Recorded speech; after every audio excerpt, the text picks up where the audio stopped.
How dark we getting? I mean, hey, we get very personal.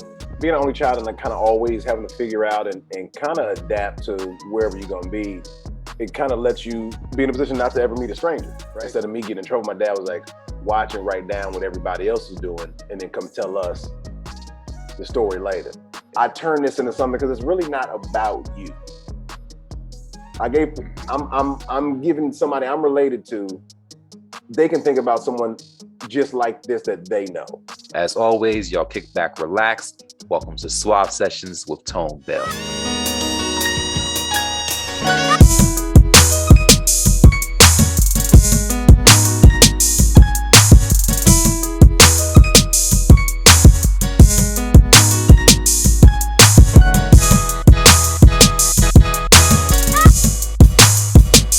Make sure you guys are subscribing to the magazine. Make sure you subscribe. Make sure you hit that like button. Turn your notifications on so that you can see when we post new videos, new content. Share with your friends, your circle, your family, co-workers, and leave comments, man. Let us know what you guys think about the interview. All that said, let's get to it. What was childhood like for you? You said you grew up in Atlanta. How dark we getting? I mean, hey, we get very personal. I just found out, to be honest with you. I just found out what I thought my childhood was like was not how I thought it was. So it was just so I'm an only child, so like it was only child syndrome, but I recently learned probably like the last 8-10 months that like I've been kind of passed around a little more than I knew I was within family. Okay. So like, I didn't really know until my mom came to visit me last fall, kind of mid-pando. She came to LA. My folks are still living in Atlanta. And she came and then I found out, I always used to, like a lot of kids in the summertime, you go see extended family, like out of town or whatever, for the summer. I thought that started when I was like 6 or 7. And my mom was like, nah, you've been doing that since you was like 8-9 months old. Like your grandma came to pick you up on Memorial Day and she dropped you off at Labor Day. And I'm like, hold on, I was with other people right after birth? Right after birth. And she was like, oh yeah, you just spent your first 5 birthdays with us. And I was like, the fuck? She was like, I'm looking at all these birthday pictures and I thought they was in Atlanta, but they was in St. Louis. And I'm like, mind blown. So between doing that, like kind of just getting, a little handed off with family, which is kind of a good thing, but it never left me in a place to kind of have roots to be stationary enough. So I kind of have a fleeting sense of time when it comes to, relationships and just, when I get 8-10 months doing a certain thing, it feels like it should be coming to an end. Yeah. And it's kind of, now, you start backtracking through, your life, you go, oh shit, this making a lot of sense. This is why. Yeah. So y'all did this to me. So childhood was good. I mean, no humble beginnings, but it was learning that it made a lot more sense to me kind of unpacking and debunking some things that I thought was, I'm like, why do I have traits like this? And then I'm like, oh, this is why this makes sense now. So I can try to like to rewire it now. But I mean, it was a good childhood, man. I mean, like, only child, a lot of friends out of family, played ball, went to high school, graduated from HBCU, worked in corporate America for a bit, hopped around, lived in a few different cities, and then started doing comedy in 2008 when I moved to Dallas. I moved to Dallas in 2007, started comedy in 2008, working for Anheuser-Busch. And it was just like a thing where like I always wanted to be in entertainment and be a comedic actor, but none of my family did that. And I mean, I got stories from high school and junior high, all the kind of stuff where it kind of prompted me to work on that. But when I got to Dallas, it was like, man, I got a corporate gig. I can't just be going audition for plays and I got a day job, so it was the only thing I knew how to do that to get this out of my system was like, man, I love comedy. I love hosting. I love, like, all right, I'm gonna do stand-up. The only thing I can do, like, if I'm good at it, then I can get some love at it. If I'm not, I can just go back to work. Right. If I give myself a year or two and I ain't making no waves in it, or I don't get embraced by a community for it, then at least I got a job. Yeah. You know, so but I fell in love with it, man, and just like the ups and downs of it was so addicting that I couldn't give it up. So it was I love it now. It's the love of my life, man. There's like that understanding that like different cities have different mentalities. How did you adjust to that, or was that easier because of your upbringing and being in different cities all the time? Man, I think it did help. Like in retrospect, I think it did help of being an only child and like kind of always having to figure out and kind of adapt to wherever you're gonna be. It kind of lets you be in a position not to ever meet a stranger, right? So you kind of got to get by, and so you align with people going, can I find an ally here? Can I find a friend here? Can I, you know, because I mean, going from Atlanta to San Francisco, and Atlanta wasn't the Atlanta we know now in 2005 when I go to San Francisco. So like that was just a crazy adjustment. But also I saw so many, I mean, you know what the makeup of Atlanta is. Yeah. And going to San Francisco, it was like, oh, this shit different, and everybody kind of kick it. It's still a little hood, people a little more free. The gay community was cool as fuck, and I had never experienced that before. And then like just different food. I ain't never had sushi. I ain't never seen a real jalapeno till I got to the West Coast. Bruh, it's different. And you start going, man, I ain't never seen a real jalapeno before. It took me a minute to get into sushi. I mean, like it was so different. So it was like, it was nice being able to pick up just different parts of life and people and learn it, man. Everybody not crazy. Like it's not, everybody is not how they are from Georgia. Everybody's not how they are from Chicago, St. Louis. And it was, I mean, I went from, a lot of family in the Midwest, so St. Louis, Chicago, and then I'm from Atlanta, live in Savannah, Miami, New Orleans, Dallas, San Francisco, and now LA. So it was like, it's been knowing people are just different in different places, but like that don't make them terrible. You know what I mean? You can always find good people in any place. So it's about the people, and they make the place better. So because you know, I mean, like you said, you hopped around too, because you know, we both know people that ain't never leaving, ain't going to, don't want to see nothing, don't want to do nothing, and every trip is Miami. That's vacation. We going to Miami, and that's it. That's it. You know what I mean? So like it's ain't left a time zone yet. Don't know what jet lag is. Like it's crazy. Yeah, I mean, like, you know, to develop a group of friends in Dallas who not comedy related at all. We go to Barcelona, we go to Ibiza, we go to London, we go to Dublin. It's like, oh man, I'm getting a chance to see other stuff with other people that niggas I grew up with. Yeah. Driving to Miami. A passport. Driving. Man, I ain't got no passport. Passport? What is that? For? I ain't leaving. I ain't gonna be able to get back in. Like, I ain't got insurance on my car. You think I got a passport? So when you start comedy, what made you jump in? Because comedy, that's a hard industry to dig into and survive. One, you can do it alone, right? So like I said, if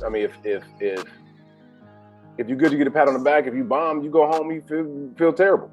Yeah. So it's I mean, like you can't get hired and you almost can't quit, right? it's the community industry kind of has to embrace you. So it's and then you can be solo at it, but you kind of still need other people too. So I mean, like it's a selfish team sport, right? So it's one of those things where I was a huge, you know, Eddie fan, huge Will Smith fan, huge Cosby fan, you know, and I told a lot of stories growing up. My parents, like that's how my parents tried to keep me out of trouble. It was like I would get a lot of trouble in school, and so my dad would make me, like after they have, like, you know, they come home from work, and after if I wasn't in basketball practice, baseball practice, whatever, and I was just on the back porch with them while they having a cup of coffee, smoking a cigarette after work. Instead of me getting in trouble, my dad was like, watch and write down what everybody else is doing, and then come tell us the story later. And so that kind of developed. He was like, trim the fat, get to the good parts. And so it kind of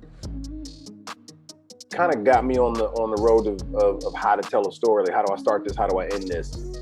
And which kind of came back later in life when I started doing stand-up, because I'm not a joke writer. I can't, you know, that's why I don't do a lot of late night TV, because it's like that 4.5 minute slot you have. I want the Bill Cosby himself. I want the Carlin, the Patrice O'Neal, the way Chappelle tells a story, the way Kevin tells a story, and all those like very influential to me. Is like, Oh, I tell stories all the time. I think that's gonna be my lane.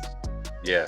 And I mean, I do get envious. I mean, I got friends who can open a newspaper and read an article and pop out 10 jokes. I'm just not that dude. Like, I got to go down the store and have a fight with a lady.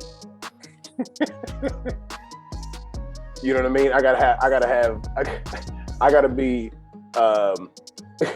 this bitch just stepped on my shoe after, you know what I mean? Like, and I didn't spray him off yet, and now the stitching is brown because she stepped on my shoe and didn't apologize, and now I gotta do something petty to her to get back for my shoe, and like now that becomes a bit of how I got into this whole thing, and I want you to walk with me in this journey of like, man, I'd have been petty to that bitch, you know what I mean? And so like, and that's where it kind of came from. So getting into it was trying to, because you start off, they give 3 minutes. And you graduate to 5 minutes and 7 minutes. And I've always been a storyteller. So when I'm doing my 5, I eat up my whole 5 with one story.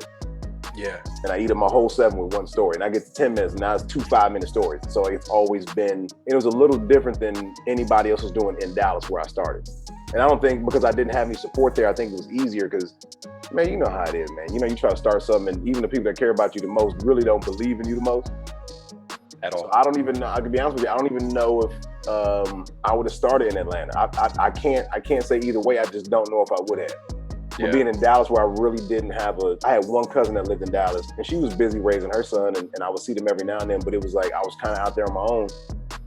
And I did, I had a couple friends that I had relationships with like the first 3 or 4 months that I was there, but then by January 2008, I started getting into stand-up, and it was like, oh, I'm also used to being alone because I've been hopping around so much, so it was kind of a perfect fit.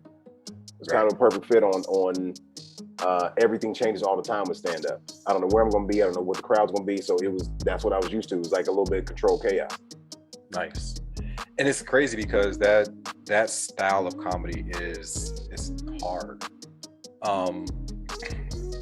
Because you got to keep people engaged in the story. And then, when you're good at it, like that part of that story continues wrapping into other stories, and it like always ties back in. Yep. So like the stories end up combining themselves, and you leave with like catchphrases and jokes from the story. And it's crazy because people think it's easy, right? And that's not an easy industry. I mean, everybody's a content creator now. I mean, people online are hilarious. Yeah. I mean, you got regular people that work at Wendy's or Enterprise or FedEx who are hilarious.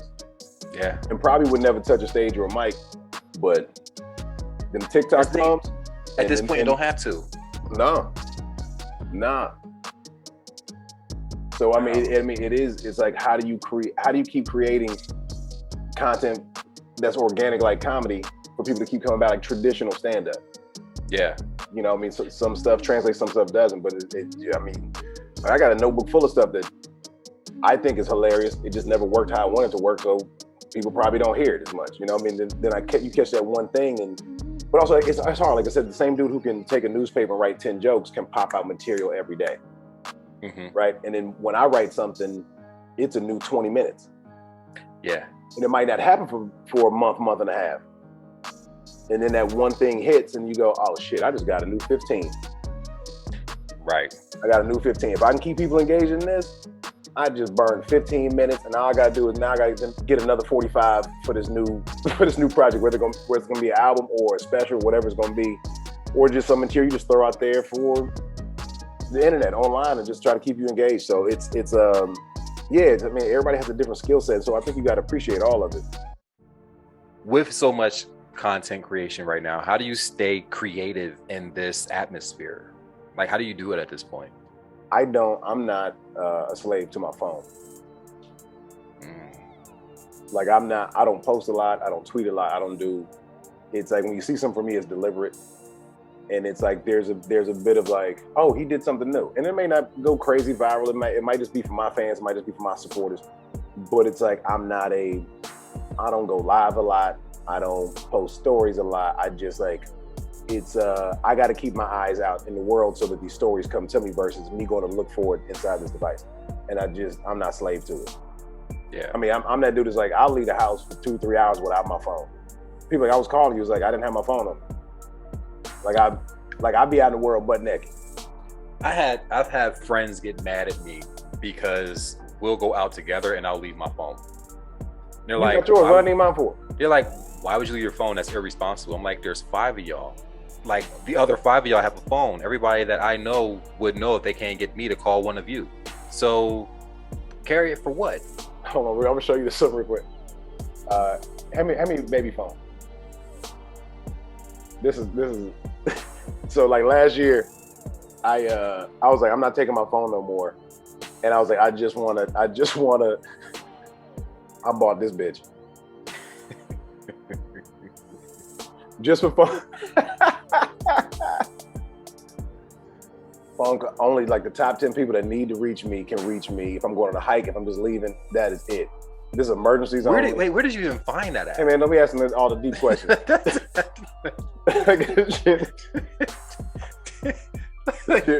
It's touchscreen. Come on, man. Oh my god. Touchscreen. It got the camera. Look at this shit. This shit ridiculous. It do what you needed to do. It do what I needed to do, and that's it. Like, we're overly connected. So there's too much access. Like, if you got AirPods, iPhone, Apple Watch, like, you're literally just vibrating from people doing whatever it is they're doing, and then like all these other apps come up and like notifications are popping up, so you're constantly just like picking up your phone and putting it down. I don't have no notifications on my phone. Nothing pops up. I don't have, it'll drive you, because I mean, it keeps people up at night. Absolutely. I mean, then you talk about people, like I told my homegirl all the time, she's like, I can't find a dude. I'm like, look up. You know how hard it is to see a motherfucker coming at the man of your dreams if you like this? Like walking across the street. It's very difficult. Look, bitch, you live in New up. York. You said no. Did you say you live in New York? You are in New York. I live in LA, but I'm just in New York for something. So, you know, because New York has, where you're crossing the street, there's like the sign on the ground that says "Look up," because people were literally like walking across the street getting hit by cars, and it's insane to me. Like, no one is that important. There's no one that's that important. Nothing that you read. I don't get in the car. I don't let people text and drive when I'm in the car. You can listen. I don't do that shit. No. I do not do that shit. Like, I'll be in the car with my assistant, and she's like, "Let me look on the calendar." No, you drive it. We can wait. It ain't that serious. It's not that serious. It is not that serious. Let's get there. And then this calendar not gonna matter if we don't get there. we ain't gonna make no more appointment. That's the thing. I put my phone, it goes into like driving mode, like safe driving mode. So once the car starts moving, the phone goes into not disturb, and it sends like auto responses back out. Yep. He's driving. I retype myself, like, I'm driving, I hit you up and I get back, or where I get. However long that is, tough shit. You can That's wait. what it's gonna be. I don't buy Wi-Fi on the plane. I get 5 hours to myself. Why would I want to talk to you? Nah, that's movie time. Movies and naps. Like, that's it. I don't. Maybe a good cry. Maybe a good cry. You know what I mean? Well, I don't know. Wait a minute. You don't cry on planes? I cry on planes. Nah, I don't want the person beside me just to fall out crying. Like, that's not. So you think I'm talking about a boo-hoo? I'm talking about just a nice. What you feel there? A nice Native American tear. Well, you don't ever just take an edible and then watch a deep movie and then you get that one tear. You be like, God, it got me. You know what? Okay, so edibles and movies, for me, they don't go together well, because then I like overanalyze the movie and I realize how dumb the script sounds. I love being high when I because you dismantle the whole thing. Like, I was watching. You know what you need to watch high? Take an edible and watch Hunger Games. That shit changes. That shit different. I ain't even gonna tell you what you're gonna see, but that shit different. You're gonna be like, is this a metaphor for, oh my goodness. And don't let Rue die. If you see Rue die, that tear coming. That tear is coming. Let it happen. Trail tear is gonna happen. All right, so you break into comedy. How did you go from comedy into acting? Because you didn't act on like little stuff. Nah, I made a jump quick, so I got to.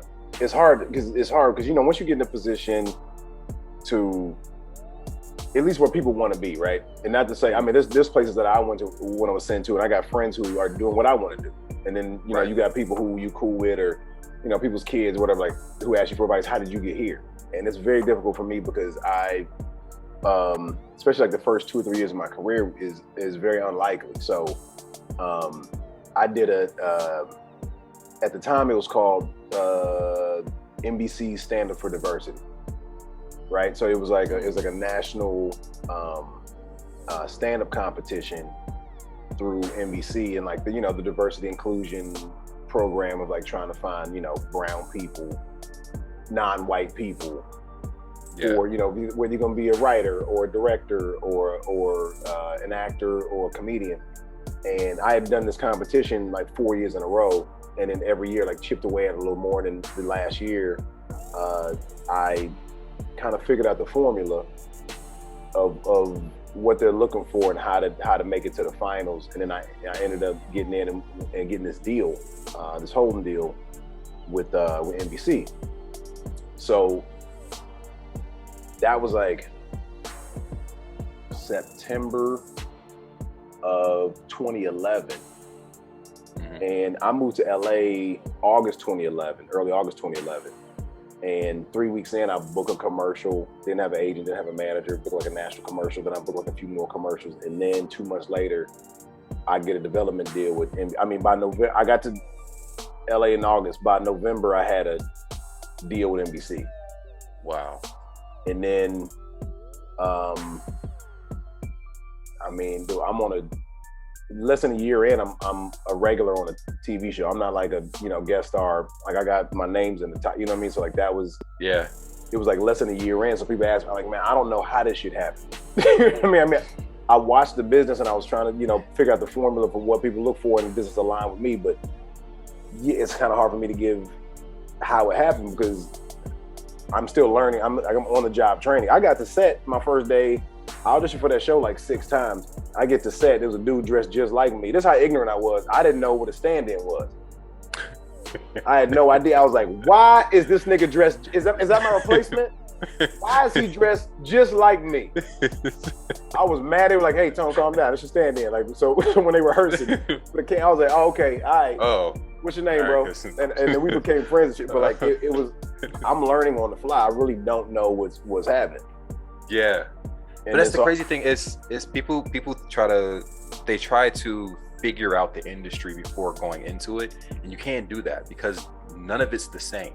Right. So each person that you end up interacting with is going to be different than the last person. So what that person's looking for ain't what this person's looking for. Yeah. So they're like, be funny. They're like, be serious. This one's like, cry. This one's like, I don't know, just go away. So it's just everybody's different. It's hard to figure out the formula of Los Angeles, right? Or even just of entertainment, period. I mean, I think you got to know who you are, or like who you're striving to be, and don't let that path change. But at the same time, you got to keep your ears and eyes open. I'm like, what's the trend? Like, what's happening right now? Don't get swallowed up in just trying to get on. I mean, there's plenty of stuff that this shows and movies that I've not done that I got offered, and then this motherfucker blew up afterwards. Like, maybe I should have done that. But I like what my career is. I mean, I haven't stopped working in 10 years, and you don't know when that's gonna. Yeah. You know, the ebbs and, I mean, the roller coaster, the peaks and valleys of this can be jarring. Yeah, it gets serious quickly. All right, so you jump on, you're moving through the LA life. How do you adjust, like when the fame part starts to kick in? Maybe because you may not see it as fame. It's like you're kind of famous. Oh yeah, I mean that I get, but also I don't know, man. It's like, okay, so here's what's hard to relate to people is, my 20s was interesting. I've already done this shit once, right? So with the job that I had in my 20s, all the same places I get invited to now, being, you know, whatever level of fame or celebrity I have, I was already doing that, but just not with no title in the industry. Because I worked in entertainment and marketing for Anheuser-Busch, so a lot of parties, a lot of events, I was already rubbing elbows with these people, but wasn't on the same level with it, not the same industry. So we were sponsoring all this kind of stuff. So I was at Russell Simmons' crib at the Hamptons for this yellow party, you know, that we sponsored with Forrest Whitaker and and Angela Bassett and all them. And I've been with D Wade and DJ Reed down in Miami doing this, and Rubber Demos with Jamie Foxx and T.I. And I mean, I had access to all that, not as friends with them, but I've seen a lot of it before. So it didn't catch me when I went to Hollywood because I kind of already, it didn't make me go like, oh. Yeah. You know, so it's like, oh, I've already been there. So I turned down, I don't go to a lot of stuff because I'm like, oh, unless it's going to be crazy special, I'll hear about it. And the nights I should be there, I feel like I go, but I keep working, man. It's like I see a lot of cats get taken by the nightlife and just the fast life of, you should be way ahead of me. Mm-hmm. But you out here trying to get pussy too much. You out here trying to, you know what I mean? Yeah. Yeah. They fell in the lane trying to be seen. You don't always got to be seen. This is your second album. Yeah, kind of. So the first album was just the audio from my first special, hour special. So yeah, they just took the audio from Showtime special or whatever, and then put it on iTunes and all the platforms, whatever. So this one's just audio I recorded in Austin. So One Night in Austin is literally a comedy album that you put together specifically to make a comedy album. Correct. With you, again, like admiring the legends, is that a reason why you did it? Man, yes and no. I mean, I think it's something cool about, I mean, people don't have a lot of time sometimes just to sit down and watch an hour, right? You want drive time. Yeah. And the stories that, like, not that I didn't want to do a special, but you know, over the last year and a half, I didn't get the reps in of the act outs I needed, or to get this story off, to practice enough for that. And it was just some stuff that was left over from 2019 that I really like talking about, some stuff I developed in 2020, some stuff that was kind of and some stuff that had just happened. And I just wanted to put it out there. So we didn't tell the crowd I was recording. They didn't know it was going to be an album. So it's very organic and just like a one night at a club in Austin. So that's what you would see if I was in Kansas City, if I was in Philly, if I was in Atlanta. It's just a club set. It's just kind of what I was working on at the time. And then now I can burn it. Nice. It's out there. I can like stop and I can move on. Like and I think it's a transition album of, now I'm getting a little more raw, and it's a little more it's a little darker and it's a little more graphic than I'm used to doing. Mm-hmm. So to me, it's going to be a nice, you know, just I'm jumping from this lily pad to the next of all right, let's grow up a little bit. And I've always been kind of safe. I mean, I touch and go, but I've always been, you know, anybody from 18 to 80 can enjoy this. And now it's like some 80-year-olds, the new stuff, 80-year-olds probably not gonna want to hear, and 18-year-olds probably gonna be like, I don't like that. So now it's gonna be like, you know, hopefully, you know, 25-year-olds to 50-year-olds. I'm in your lane now. This is my demo. Nice. What happens when you're not being funny? Because like there's some shit in life just ain't funny. And it's like, people think that comedians are always on, and that's not the case. So when it's not funny, like how do you mean just like out in the world, as far as like just like in, you know, if people want to be funny and or you're talking about like when I'm on stage and it's not funny? Nah, not when you're on stage, it's not funny. I don't wanna do that to you. I mean, sometimes shit don't go well. I don't want to pull up no bad memories. Like, that might tank quickly, but not just like life. Because he was like, you know, there's things that happen and it's not funny, and people look to you to bring humor to a situation. It's like, I don't want to laugh about this. Like, I don't want to laugh right now.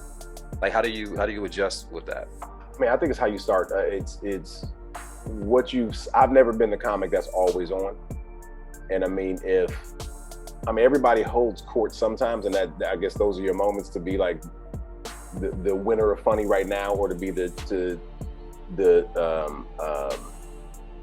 like I'm conducting the funny in this group right now. And sometimes you just like, I'm gonna let other people have it. But when people know that you're not always on, they respect it, I think, a lot of times. Sometimes, like you said, they want you to lighten the mood, and you don't. Man, a lot of comics end up being joke savers for a lot of people, because there's always that one dude or one chick in the group that think they're hilarious, and you don't want them to get their feelings hurt, so you save their joke over and over again, and you go, "No, I'm gonna let you crash and burn on this one." Because you're only saying that you need to bomb in this conversation. You need to bomb right now because you need to be humble. Like Tone. Nope. Not. I'm gonna go to the bathroom. I'm gonna let you have this one. That shit's not working. No, try again. I'm not gonna say that they look to you to be like, you gonna help? You're like, But I mean, if I tell people too, man. I'm kind of an asshole with that. Like I'll tell people, man, I'm not in the mood. I ain't feeling it. I'm off today. And people expect it all the time, and I just tell people, man, like if this is my Saturday. Yeah. This is my day. I mean, I like that. Every few months, I take a tone day, and nobody bothers me. I ain't trying to be funny. I ain't trying to do no work. I go get me a bottle of champagne, some orange juice, and some pork rinds. I watch TV and get high. It's a tone day. Don't call me. Mimosas and pork rinds. Yeah, you from Atlanta. You're from Atlanta. Oh, I go mimosas and some skins, baby. Like I take my day, and if it's a Wednesday, Thursday, you can call me. But Wednesday, and they'll hey, you call Tone? No, he's taking the tone day. Don't you're not because that, man, you get burnt out. Yeah, you get burnt out from people, and it's just people and personalities. Like there's certain people who just get to a point. It's like I can't deal with you today. Like love you, amazing friends. I can't take you today. Right. But also when it comes to comedy, people put on that moment that you're not being funny because they expect you to. Now it's automatically depression. You like, nigga, I'm just not like, being funny today. What's wrong? Like, are you? Can I clock out? No, what's wrong? Like, there's something has to be wrong. You're normally, silly, laughing, goofy. Like, dude, I'm just not in the mood. Man, every car runs out of gas, man. Like, let me fill back up. I'm off today. I'm not depressed. I'm just not talking. It's okay. I think the thing that is, I'll say, on my side, rewarding from comedians is that there's those things in life that are like painful are that could typically hurt someone else, and you guys find a way to laugh about it in ways that we can't even acknowledge whatever it is that's going on. Like when that happens, family specifically, has there been jokes that have gone too far for them and they're like, that's just not funny? Like, you can't be laughing at your crackhead aunt. Like, that's not funny in the family. I think I'm one of those believers in like everything is funny if it's said the right way. I don't care what it is. And at the same time, yeah, you do want to respect people's boundaries and how much you want to put out there about them. Mm-hmm. But I mean, at the end of the day, I mean, if it's also sometimes if it's with family and they get upset, they don't realize how much of a compliment it is. Yeah. Because you made it in. You made the set. You made the set. You made it in. If you want to, like, I got other jokes about everybody else. You made the cut. You should be saying thank you. You don't realize all this other shit I could be talking about everybody else that you would probably laugh at. Like my dad took it hard for a while at first. Yeah. Like on my first special, he did not. My very first special with Comedy Central, my cousin didn't realize, he thought I was talking shit about him, and he was mad for a while. And then friends and family heard it, especially his friends were like, yo, that bit he do about you was hilarious. And then he was like, oh, people know me from this. And then he loved it. But people, it's often people that can't take the joke, no matter, like, those people, like if you, especially all the homies that are roasting, and that dude that can only give it but can't take it. Yeah. I think those are the people that can't appreciate I turn this into something because it's really not about you. I'm giving somebody I'm related to, they can think about someone just like this that they know. Yeah, I'm just giving you a metaphor. I'm just giving them the parallel. You taking it personal. Next time, you're not gonna be in the shit. That's what'll happen. I could keep talking about you and make you at least famous in your community, but nah, we done. No. We done. I'll give it to somebody else next time. It's okay. My bad. It won't happen again. You don't deserve these jokes. Nah, not these jokes. Not this stage. Not this stage. The shit's inevitable. It's gonna happen. It's gonna happen. So like, if you can't laugh about this shit now, it's like. But also, those are the people who don't want to laugh. Like, you've already decided this is not gonna be funny to me. No, I'm not laughing about this. I'm not gonna appreciate today. I'm not doing it. And so it's like, you can't help them people, but you need them. Yes, I was at my great uncle's funeral a while ago, a couple years ago, and they wanted me to speak, and I was like, I really don't know this. I was like, so when I got up, I was like, man, I gotta be honest, I don't know him as well as I should, but he worked all the time. So let me tell you what I do have is, what I learned is he leaves at 6 a.m., he comes back at 9. His work ethic is what I know him from. He always made sure that my great aunt was good, kids was good, there's a roof over the grass was cut, the pool was full. I don't know him personally, to be honest with you, but I bet you my work ethic comes from a lot of him. I never saw him. Yeah. So it was like, then it was like, oh, now we get the humor of what you just said. Like, I don't really know this nigga. I don't really know him. That's it. Life is short, man. You gotta find ways to laugh at some things, because everything, you can't walk around serious all the time. It'll kill you. It literally will kill you. Yeah. You staying stressed. Everybody wants to be offended or say no to, people, the no police right now, people love saying no. People's like, that's inappropriate. And it's like, all right, at least you feel some way about it. I give you that, but don't try to take away my livelihood because you don't agree. And also, just because I say it doesn't mean it's a belief. Yeah. I can make a statement and not declare it. I wrote this shit. This shit is written in pencil, not pen. Let it go.